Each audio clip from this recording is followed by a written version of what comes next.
लोकसभा चुनाव का शंखनाद हो चुका है। ये सरकार जो है वो बीजेपी की ही बनेगी। सिर्फ अपने बेटे को राजनीति में स्थापित करने के लिए चुनाव मैदान में उतारे हैं। अरे मिली जुली सरकार कुल बनाओ ही मारा लोग। विकास तो 50% मान, समाजवादी का ही असर रहेगा। तक व्यापारी संगठन की बात है, उनका झुकाव तो भाजपा की तरफ ही रहेगा। और जनता जो है सत्ता के खिलाफ वोट करेगी। लेकिन इस बार भी समाजवादी पार्टी की ही जीत होगी। खाली मोदी मोदी करने से नहीं मतलब है, रोजगार चाहिए हमको।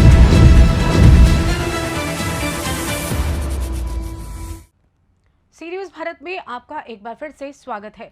लोकसभा चुनाव को लेकर सी न्यूज भारत की टीम बदायूं के बिलसी विधानसभा क्षेत्र में पहुंची, जहां हमारे संवाददाता ने व्यापारियों से चुनाव को लेकर बातचीत की और बातचीत के दौरान व्यापारियों ने बिलसी क्षेत्र की विभिन्न समस्याओं को अवगत कराते हुए कहा कि इस बार विकास के लिए मतदान किया जाएगा।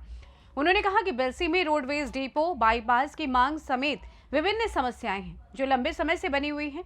देखिए खास बातचीत में बिलसी के लोगों ने और क्या कुछ कहा।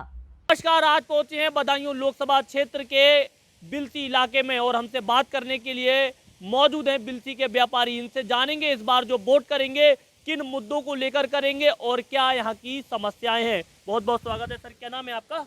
मेरा नाम अवधेश लड्डा महेश्वरी है। क्या कहना चाहेंगे सर यहाँ की समस्याओं के बारे में? समस्याएं तो अनगिनत हैं। अगर हम समस्याओं को गिनाने के विचार करेंगे तो बहुत सारी समस्याएं हैं, क्योंकि हमारे यहाँ हमेशा से होता चला आया है कि जो भी राजनेता चुनाव जीतते हैं और जीतने के बाद फिर यहाँ दर्शन देने नहीं आते, उनको ढूंढना पड़ता है, पता नहीं होता है कि वो कहाँ चले जाते हैं।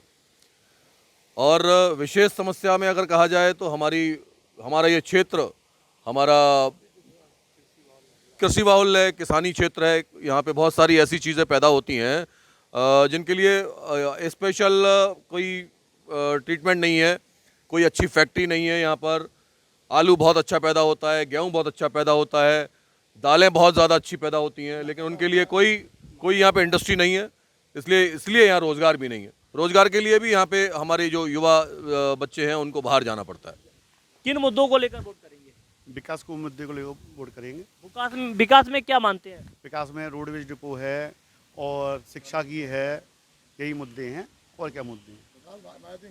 आपका इलाका हमारे यहाँ सबसे ज़्यादा जो करा है मायावती ने करा है। जो आज तहसील बनी हुई है वो मायावती की देन है। डिग्री कॉलेज है वो भी उन्हीं की देन है। गल्ला मंडी है वो भी सब उन्हीं की देन है। तो इस बार क्या चाहते हैं? इस बार क्या चाहते हैं? जो विकास धर्मेंद्र यादव ने जिले में किया था वो किसी ने भी नहीं किया। मायावती ने और धर्मेंद्र यादव ने किया था।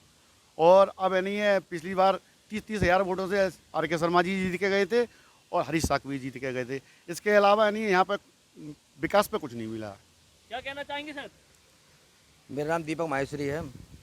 मैं यही चाहता हूँ, जो समस्याएं जो चली आ रही हैं लोगों की, जनता के बीच जो है कि जो जनप्रतिनिधि आते हैं वो चले जाते हैं, उनको इस ओर ध्यान देना चाहिए बिलसी की तरफ। जैसे बिलसी में शिक्षा की बहुत बड़ी परेशानी है। यहाँ पे जो छात्राएं हैं जो बाहर जाती हैं, बाहर जाकर पढ़ती हैं, उनके लिए दिक्कत होती है।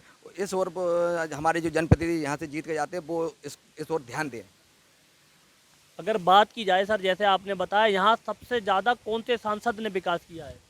वैसे तो सांसद ने यहाँ पे कोई से सांसद ने यहाँ पे विकास नहीं किया है इस टाइम की पोजीशन में। अब हमें उम्मीद है कि हमारी जो दुर्विजय सिंह साख हैं जो प्रत्याशी बने हैं भारतीय जनता पार्टी से, उनसे उम्मीद हम कर रहे हैं कि जो विकास कार्य अधूरे रह गए हैं वो उसको पूर्ण करेंगे।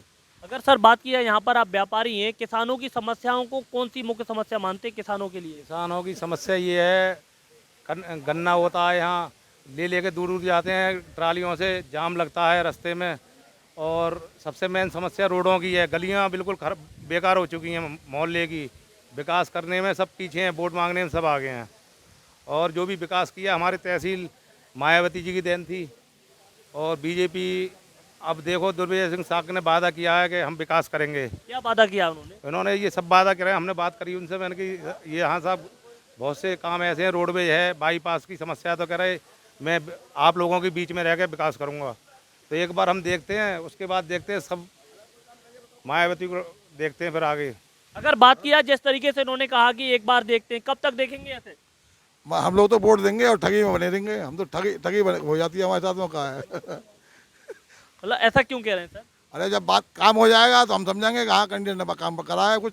इससे पहले मतलब लोगों ने वादे करे हैं, काम नहीं करे हैं। क्या वादे कर दिए? मतलब विकास के वादे करे हैं। जब बाईपास बनवाएंगे, रोडवेज बनवाएंगे, मतलब डिग्री कॉलेज में मतलब बीकॉम कोई मतलब आज तक कोई फर्नीचर तक ना है, मतलब बच्चियाँ लड़के मतलब सब बेचारे ज़मीन पे बैठते हैं। जो कोई विकास है, मतलब हम लोगों के मतलब व्यापार सब ठप पड़ जाएंगे। कहीं जाने का आने का कोई साधन नहीं है, हमारा ट्रांसपोर्टिंग नहीं है हमारी कोई। लाइट भी मतलब एक दूर मतलब ना मिलती है। हैदरपुर से हम लोगों ने मांग करी, हैदरपुर से मिल जाए, आए दिन खंभा टूट जाते हैं, वो जाने से आते हैं। मतलब पब्लिक यहाँ पे रात को गर्मी में सो रही है, मच्छर में मतलब सो रही है, कोई सुनने वाला ही नहीं है। हैदरपुर से हमने मांग करी सबसे पहले,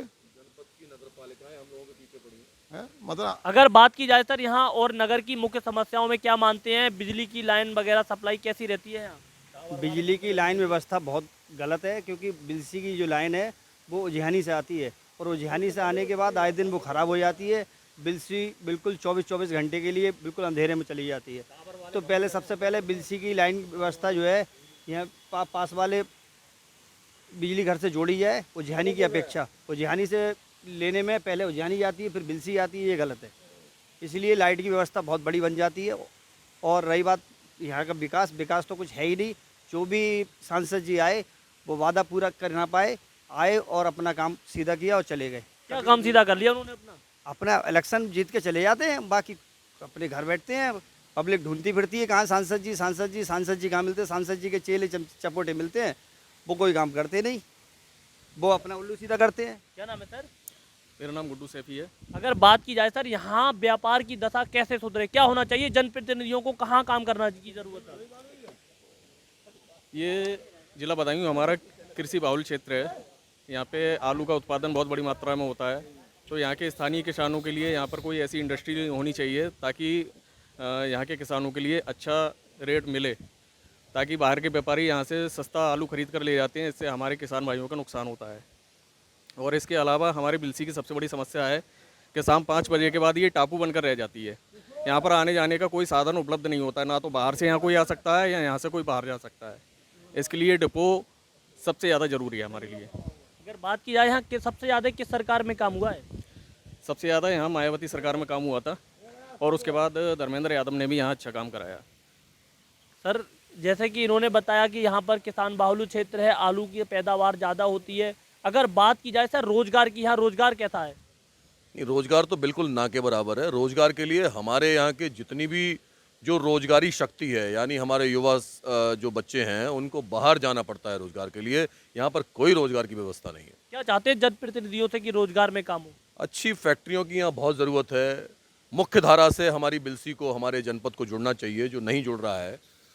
मेरा नाम लोकेश बाबू वासने है। अगर बात की जाए सर बदायूं में क्या बिलसी में क्या समस्याएं रहती हैं? बिलसी की समस्याएं जो हैं वो काफ़ी हद तक सॉल्व भी होती जा रही हैं। यहाँ के जो विधायक हैं माननीय हरीश साकी जी, उनका ध्यान है इस ओर, उन्होंने काफ़ी समस्याओं को सॉल्व भी किया है। जो समस्याएं यहाँ की थीं जो अब धीरे धीरे सॉल्व हो रही हैं, उनमें एक रोडवेज की समस्या थी, एक शिक्षा की समस्या थी, और इसके अलावा थोड़ी बहुत बाईपास वगैरह की समस्याएं थी, लेकिन ये काफ़ी सॉल्व हो रही हैं। और इन समस्याओं के ऊपर विधायक जी का पूरा ध्यान है। रोडवेज के स्टैंड के लिए पैसा भी यहाँ पर रिलीज हो चुका है, और उम्मीद ये है कि ये सूचना ख़त्म होने के बाद यहाँ पर ये कार्य शुरू हो जाएगा। सर बात की जाए व्यापारियों का जो व्यापार है कैसे सुधरे यहाँ पर? व्यापारियों के व्यापार सुधरने की बात तो ये है कि जब तक ट्रांसपोर्टेशन हमारा आगे दुरुस्त होगा तो व्यापारियों का व्यापार अपने आप सुधर जाएगा। और व्यापारी के व्यापार सुधरने में सबसे बड़ी कड़ी ये है कि व्यापारी की सुरक्षा बहुत अच्छी है। यहाँ पर इस सरकार में व्यापारी को जो सुरक्षा प्राप्त हुई है वो अपने आप में अनूठी है, और व्यापारी चैन से सो रहा है। यहाँ के किसान लोग चैन से सो रहे हैं। सुरक्षा की दृष्टि से देखा जाए तो यहाँ पर सुरक्षा का अच्छा माहौल बना हुआ है। अगर बात की जाए जैसे कि आपने बताया सुरक्षा की दृष्टि से, तो इस बार वोट जो करेंगे किन मुद्दों को लेकर करेंगे? देखिए, वोट हम सुरक्षा के मुद्दों को लेकर भी करेंगे। वोट निश्चित तौर पे यहाँ पर जो समस्याएं हैं उनको लेकर के हमने किया है और आगे करते रहेंगे, और समस्याएं सॉल्व भी हो रही हैं यहाँ की। और मैं समझता हूँ कि यहाँ की सुरक्षा जो है बहुत अच्छी है। यहाँ की क्या, पूरे उत्तर प्रदेश की योगी जी ने सुरक्षा बनाई है वो अपने आप में अनूठी है। और व्यापारी बिल्कुल चैन से सो रहा है, किसान चैन से सो रहा है, यहाँ का आम आदमी अमन चैन से सो रहा है। इसके अलावा जो योगी जी और मोदी जी की जो नीतियां हैं उससे आम आदमी को काफ़ी फ़ायदा हो रहा है। जैसे खाद्यान्न का है, जैसे आवास का है, इस तरीके से जो आगे की स्कीमें हैं उनकी समान नागरिक संहिता की है, और भी स्कीमें उनकी जो हैं इस तरीके से आगे आ रही हैं कि भ्रष्टाचार को ख़त्म करना है। ये सब चीज़ें हर आदमी को लाभदायक होगी। बहुत। तो सर अगर एक सवाल और है मेरा आपसे, यहाँ सबसे ज़्यादा मजबूत कैंडिडेट कौन है? देखिए, मेरी निगाह में तो इस समय दुर्विजय सिंह साकी जी काफ़ी मजबूती से लड़ रहे हैं, और उम्मीद यह है कि इस चुनाव में वो जीत जाएंगे और जीत करके बदायूं जिले में विकास की गंगा बहाएंगे। सांसद संघमित्रा मौर्य जी ने कितने कार्य किए और कितना संतुष्ट है? देखिए, सांसद संघमित्रा मौर्य जी के कार्य यहाँ पर नहीं हो पाए थे, उसके पीछे और भी कई कारण रहे हैं जिसकी वजह से वो यहाँ पर काम नहीं कर पाई थी। लेकिन अब उम्मीद ये है कि ये हमारे जो दुर्विजय सिंह साकी जी उम्मीदवार बन के आए हैं, ये यहाँ पर निश्चित तौर पर बदायूं जिले का विकास करेंगे। बिलसी से सी न्यूज़ संवाददाता नईम आजाद की रिपोर्ट। फिलहाल इस खास रिपोर्ट में बस इतना ही। देश दुनिया की तमाम खबरों की जानकारी के लिए आप देखते रहें सी न्यूज़ भारत। हर खबर आपके साथ, आपके हाथ।